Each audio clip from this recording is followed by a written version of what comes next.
Transit center officials won't give a reopening date until the cause is determined. Now, the rooftop may open before the term. New details on the Facebook hack that affected 90 million accounts. Facebook says an investigation.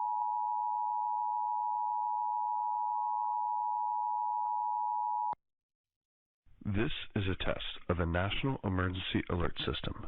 This system was developed by broadcast and cable operators in voluntary cooperation with the Federal Emergency Management Agency, the Federal Communications Commission, and local authorities to keep you informed in the event of an emergency. If this had been an actual emergency, an official message would have followed the tone alert you heard at the start of this message.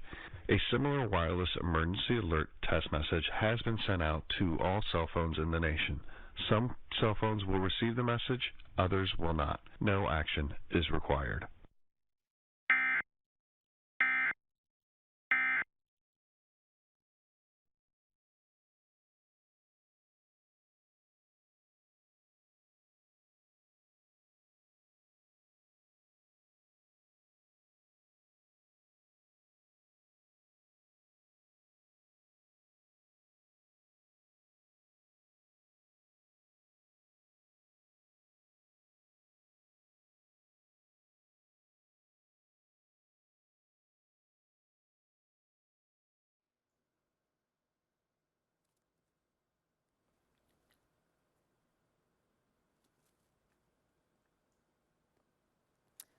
All right, and that wraps up FEMA's first ever nationwide test of a wireless emergency alert system in case of national threats like a nuclear attack or terrorist attack in multiple cities.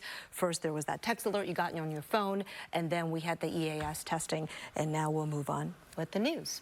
New this morning, General Motors and Honda are now